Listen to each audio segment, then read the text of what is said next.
താങ്കളുടെ ആദ്യകാല എഴുതിലൊക്കെ MTയുടെ സ്വാധീനം ഭയങ്കര കാര്യമായി കാണാനുണ്ട്.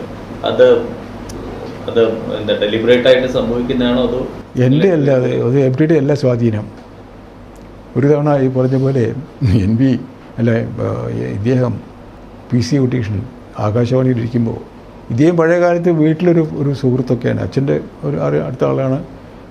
അച്ഛമ്മയുടെ ചെല്ലപ്പെട്ടിയിലെ ഇടിച്ച പുകയിലെയാണ് മൂപ്പരുടെ വലിയ അട്രാക്ഷൻ. നല്ല ഭക്ഷണപ്രിയനുമാണ്. അപ്പോൾ വീട്ടിൽ വരും, അമ്മോട് പറയും ഭക്ഷണമൊക്കെ ഉണ്ടാക്കി ഭക്ഷണം കഴിക്കും, മുറുക്കും.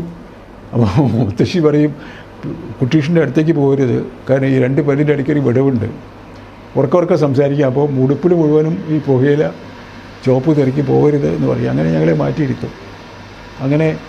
അങ്ങനെയുള്ള ആൾ ഒരു ദിവസം എന്നോട് കോഴിക്കോട്ടേക്ക് ചെല്ലാൻ പറഞ്ഞു ആകാശവാണിയിൽ. നീ വരുമ്പോൾ ഒരു ലേഖനം എഴുതി കൊണ്ട് അവിടെ അത് ബ്രോഡ്കാസ്റ്റ് ചെയ്യാനാണ് എന്നൊക്കെ പറഞ്ഞു. വന്നാൽ അവിടെ ഒരുപാട് പേരുണ്ട്. ഈ അക്കിത്തുണ്ട്, ഉറവുമുണ്ട്, അങ്ങനെ ഒരുപാട് പേര് കെത്തിക്കോടിയുണ്ട്. അവരൊന്നും പരിചയമില്ല. അപ്പോൾ അവരൊക്കെ പരിചയപ്പെട്ടു. ഇതൊക്കെ വായിച്ച് റെക്കോർഡ് ചെയ്യിച്ചിട്ട് അദ്ദേഹം എന്നെ PC വിളിച്ച് എന്നെ മുറിയിലേക്ക് കൊണ്ടുപോയി ഒരു ചായയൊക്കെ കൊണ്ടുവന്ന് നീ അവിടെ ഇരിക്കുക പറഞ്ഞു. എനിക്ക് നിന്നോടൊരു കാര്യം പറയാനുണ്ട്, 2 കാര്യം പറയാനുണ്ട്. എന്താ PC? അതേ, എന്നെപ്പോലെ എഴുതാൻ ഞാൻ മതി, ഞാൻ താൻ വേണ്ട. എന്നെ താൻ അനുകരിക്കുന്നു എന്ന് ഞാൻ പറയില്ല, പക്ഷെ അങ്ങനെയാണ് വാസ്തവം. അതുകൊണ്ട് അത് തൻ്റെ വഴിയല്ല.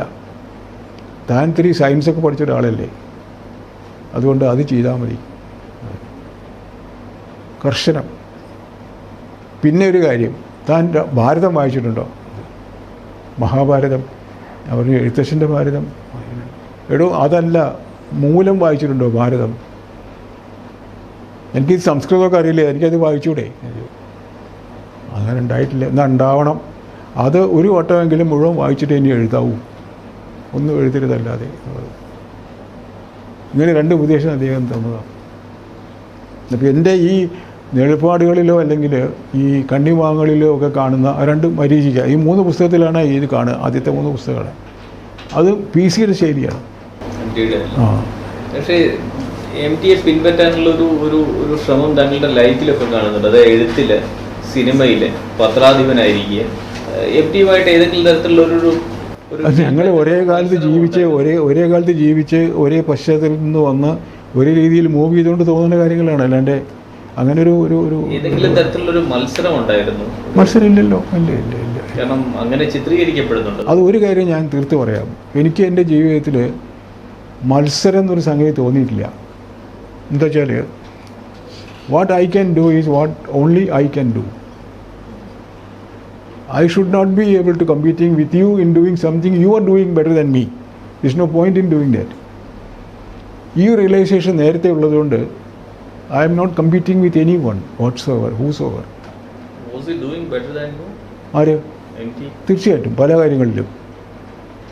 കാര്യങ്ങളിലും ഞാൻ അദ്ദേഹത്തെക്കാൾ നന്നായിട്ട് ചെയ്യുന്നുണ്ട്.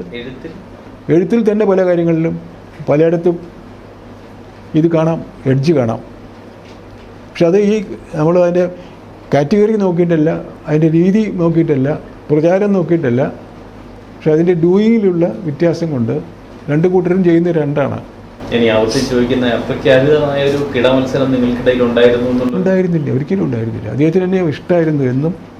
എന്നും ഒരു അനിയനായിട്ടാണ് കണ്ടിട്ടുള്ളത്. ഇപ്പോഴും അങ്ങനെ തന്നെയാണ്. ഞാൻ വാസുവേട്ടാന്നേ വിളിക്കുക.